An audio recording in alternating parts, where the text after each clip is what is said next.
All through school, we got encouraged to help as many people as we possibly could with living their fullest, healthiest life. And I went, who can I help? How can I get them better faster and keep them better longer? What's the best media? Podcasting. And it's the least expensive.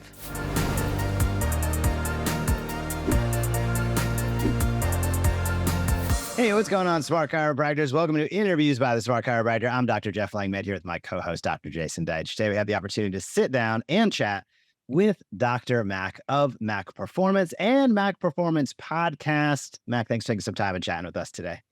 Oh, I'm excited to be here. I can't wait to get my questions and figure out how I can help other chiropractors. I love it. We were talking pre-roll. We have some really cool and unique topics that we're going to dive into on today's podcast. To catch us up to date, I'm going to kickstart with a little bit of a historical question. What got you into chiropractic? Love the practice, love what you are up to, but how'd you get started? Absolutely. So it was one of those things where I was in college, planning on going into medical school of some format. My mom actually is a physical therapist. And when I was looking for post-program, she's like, you should be a chiropractor. And I was like, why? We've never seen one. We've never gone to one. What makes being a chiropractor special? And she's like, well, you don't have to be an employee. You can be your own boss, which frankly, you have too much control issues. You need to be. And you can really work with people. You're active. You like helping people be active. This is going to be the best fit for you. I started researching and got into it. Initially, I thought I was going to be a radiologist. I was so set to be a DAC bar. And then I got the sports bug. And I have not looked back in the last 7 years and have just gone full steam into sports. And I have no regrets. Hey, Doc, the money is in your list. If you're not utilizing weekly email newsletters to drive reactivations into your practice, you're missing out on a huge opportunity. To schedule a demo and see how we help hundreds of docs do this each and every week, go to thesmartchiropractor.com today. Again, that is thesmartchiropractor.com. Schedule a demo with our team. But right now, we'll get back into this awesome interview on Interviews by the Smart Chiropractor. That is awesome. For those that don't know, we'll put links down below, but one of the things that you've been doing, one of the many things you've been doing that's exceptional is your podcast. I would love for you to share more about kind of everything you can. You know, what inspired you to do it? How did you choose podcasting versus other formats? What inspires you?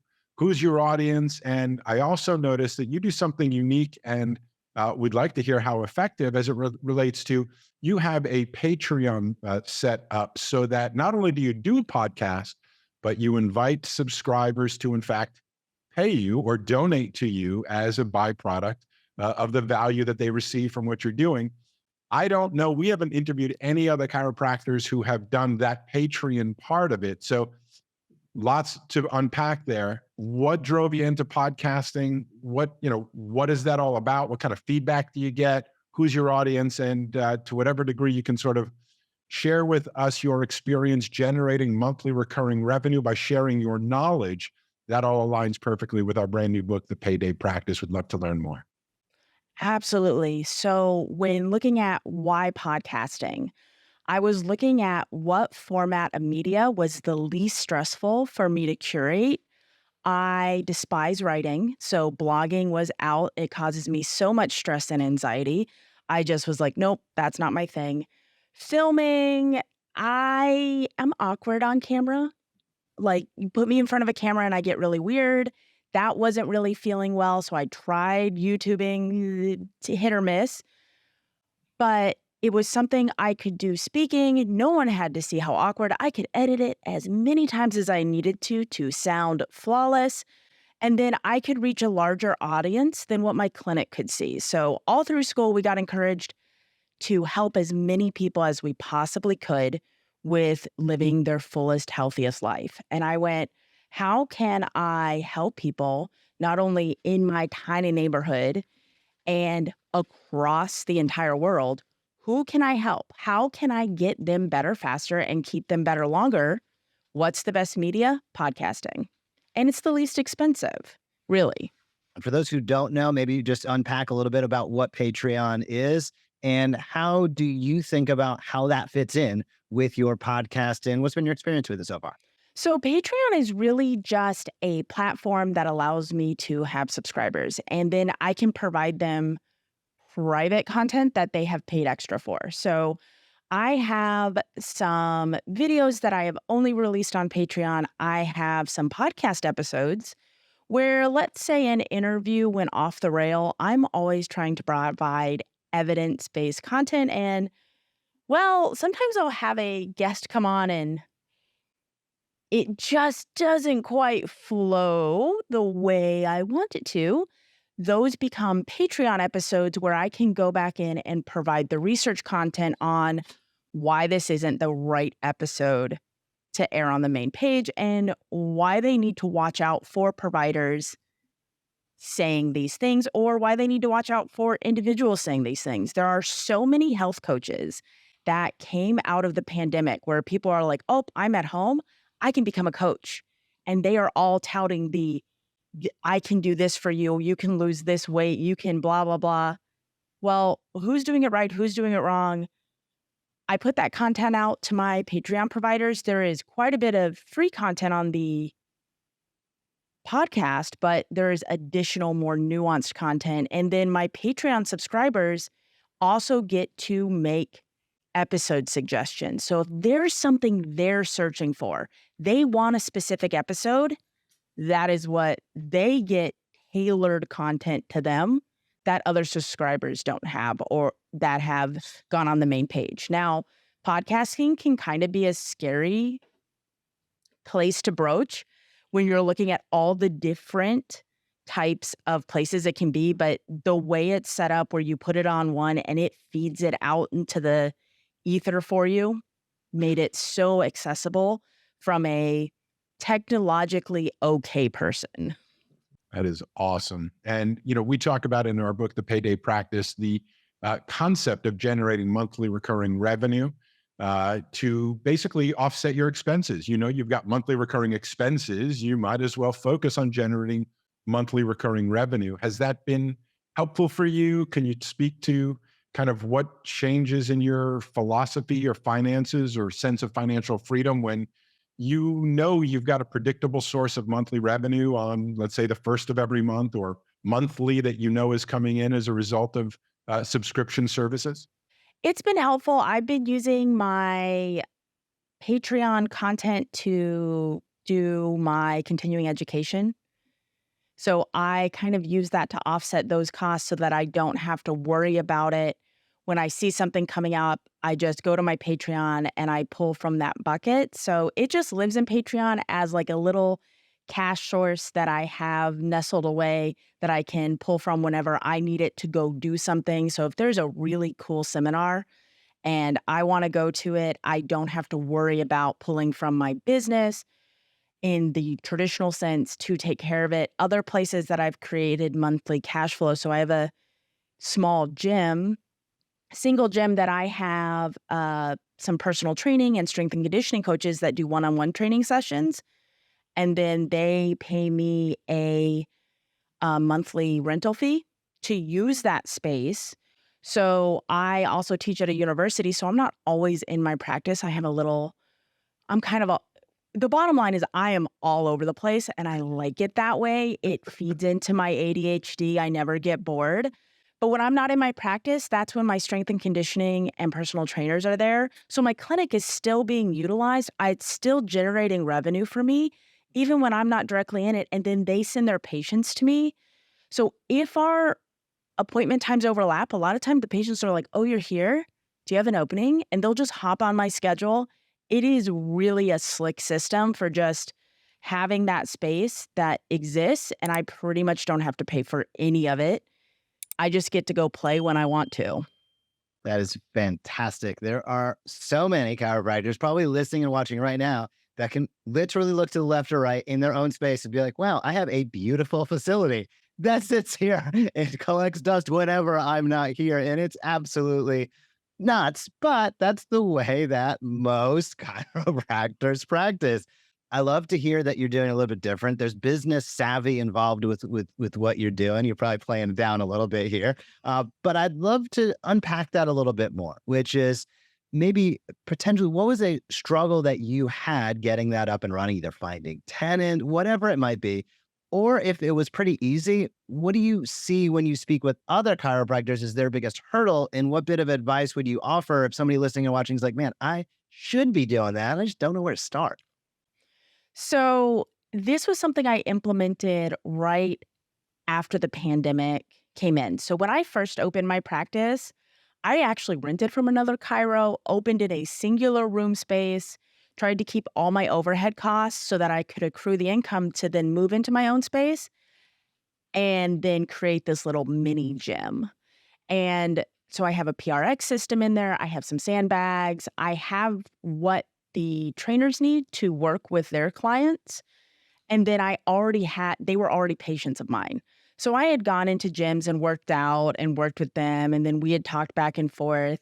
They came in and saw me. They would start referring patients. And they're like, a lot of them lost their jobs during the pandemic. And they went, hey, I'm doing this solo thing, but I'm looking for a space to be in. And I'm like, hey, I got a great space here. And because I'm not a gym, they don't have trainers that they're competing with. So they can just come in, use the space, or if their client doesn't have access to a gym and doesn't want to pay a monthly gym fee, which can be a barrier to their client being able to work out, here's a space that has all the equipment that is taken care of that they have access to. So what I did is I am in a office, multi-office suite area. I pop the lock off the door and I put in a keypad. And then I have another door on the inside that separates my clinical space from my rehab space. This way, I can keep my HIPAA and all my patient information safe. When I'm not there, no one has access to that space unless I'm physically in the building. But then the rehab space is more or less a free-for-all for them to utilize. And then I have an online site that they go onto and they can just book, hey, I have this space, you have that space. That's how they kind of organize it. So they pay for what they use. If they don't use it, they don't have to pay for it, which has made them super happy and makes it more beneficial to them. And then they send me their friends. So it's really just a self-generating little side cycle that I'm just like, I'm here, I exist. And it's a great source of new patients that are referrals, not deal shoppers. It makes all the sense, and you're obviously thinking, I'll say, very smartly about it all. Can you speak to, I guess, how you think about generating this money, not just bending over a table yourself, transactionally one-on-one, but how that type of thinking leads to that type of revenue and how that type of revenue frees you up in order to be able to really focus on the things you do most want to do, which, as you said, is partially be in practice, partially teach. And if anybody is curious to learn more about how you get involved in sports, check out Mac's About page at macperformanceclinic.com. And we'll see that you're extremely involved with a lot of local sports teams. And I'm guessing that's because you love to do it, not because you need more new patients.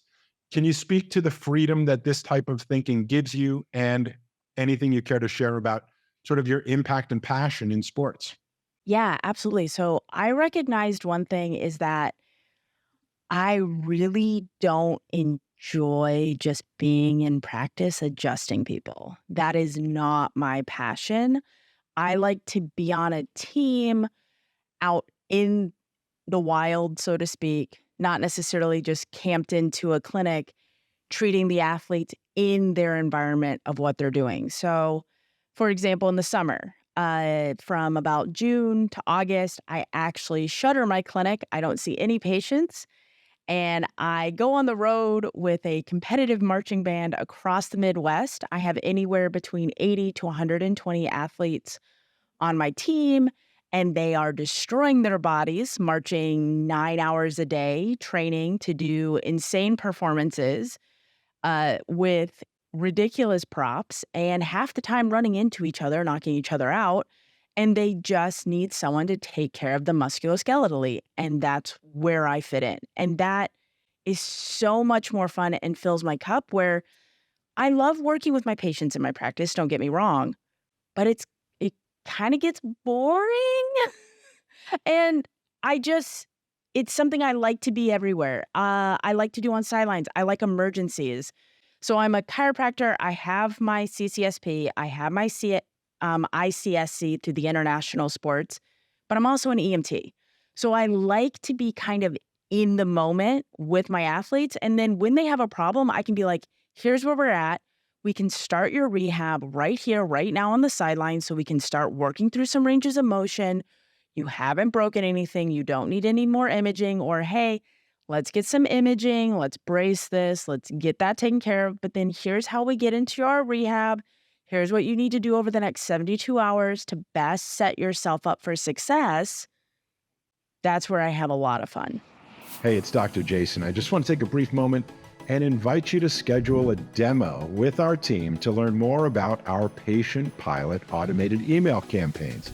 They are the smartest way to reactivate the people you've seen over the years in the past. Check it out, schedule a demo. We look forward to helping you help more people, piloting your patients back into your practice. Now back to our show. And let's dive into that a little bit, because we were talking pre-roll specifically related to sports and athletics, and you've had, focus and affinity, and attraction with, I'm going to say, an underserved portion of athletics. We've discussed with many docs on this podcast, and NFL, NBA, MLB docs, and you kind of know who they're taking care of, right? Guys are a lot bigger and stronger than I am. Let's put it that way. But you focus in the trans and non-binary world, and specifically how it relates to sports performance care, which is, that is a niche within a niche. We talk about niching down. That is super specific. How did that come to be? What would potentially be the differences working with that population as opposed to what I refer to as a traditional sports population, as somebody listening and watching might think of? I'd love to have your insights on it. Oh, absolutely. So one thing I looked at was like, who's in the NFL, who's in the MLB, who's doing our NHL. And the thing I found is like, to get into that arena, it's kind of luck for those docs, or being in the right place at the right time. And that is something I was like, you know what? Where are my athletes that need care, that aren't receiving care? Because one, they're hands down going to seek us out, or they may not even know we exist. And how can we help them? So I got really lucky right out of graduation. I did a sport residency at Northwestern Health Sciences. And through that 2-year residency, I got pushed into sports I had never heard of. Like, if you're from Australia, you're going to be like, how have you never heard of this? If you're in the United States, you might be like, what is that? Australian rules football, which, if you've never watched it, you are missing out. That game is amazing. So many athletes. Each side is 22. They're on a field bigger than a soccer field. It moves like soccer, hits like rugby. So good. But there's teams across the US that don't have providers, and they're high-level athletes. There's a great team to get experience with. Professional women's football. So the WFA has over 60 teams across the country. I think there are 3 teams that have chiropractors. Drum Corps International, my marching band. I know of one other chiro working within that population, and that is a sport where there is some significant money. Each athlete is paying $3,000 to $4,000 a season to participate. There is no reason why you can't step into that arena and be well compensated for your care there. It's just not the team or the sports you're thinking of. And they're so grateful for you to be there. Like, professional athletes, frankly, they can not be nice and very arrogant, but these athletes are very down to earth, fun people. Now, I work with women's football, Minnesota roller derby. My band, specifically the LGBTQ plus population, is huge within these sports that I work with.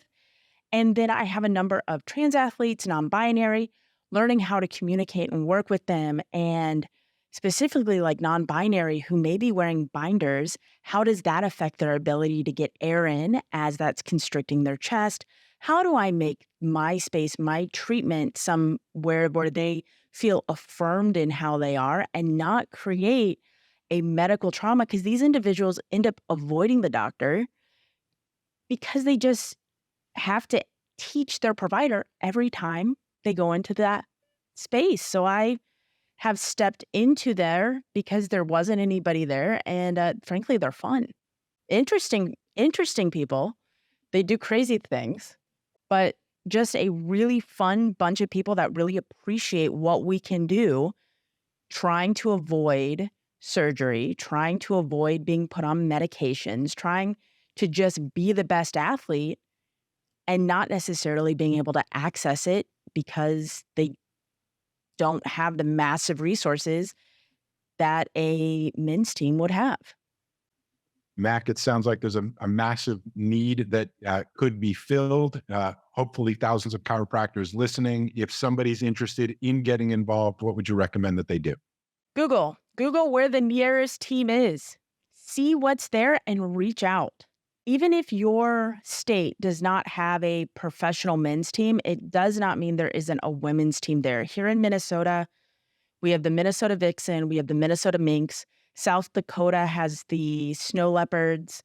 I think there are 3 or 4 Wisconsin teams. There's an Iowa team. I'm sorry, I'm in the Midwest. These are the people we play. But they're just located all over the place for professional women's football. For Drum Corps International, that is an event that has been going on for close to 60 years now. And some of those teams are so well established. They have comprehensive medical teams, and they're always looking for that next thing to bring that makes their performance that much better than the next. I mean, these athletes are performing for 12 minutes. It's a 12-minute sprint, sometimes carrying a 45-pound instrument. They need our care. And there's just no chiros to take care of them, or no one's thinking about taking care of them. Because if you're not in band, it's such a niche. I didn't know it existed until someone went, "Hey, you want to do something kind of crazy?" And I was like, "Yeah, I'll do that. That sounds fun." Oh, I think it's fantastic. And you've opened many, many listeners and viewers' eyes and ears to opportunities that are dramatically untapped, needs that are dramatically unfulfilled. And that's going to change not only the person delivering the care's life, but of course, the people receiving the care as well. So thank you so much for coming on and sharing today. We touched on a lot of topics. They were all awesome. We will be sure to drop links down below. So if you're listening and watching and want to connect with Dr. Mac, check out the podcast for sure and subscribe. We'll drop those links down below. Thank you so much for taking time and chatting with us today. Oh, you're very welcome. Thank you so much for watching this video on The Smart Chiropractor. To not miss a single thing that's clinically oriented, marketing oriented, or more, be sure to subscribe to our YouTube channel today.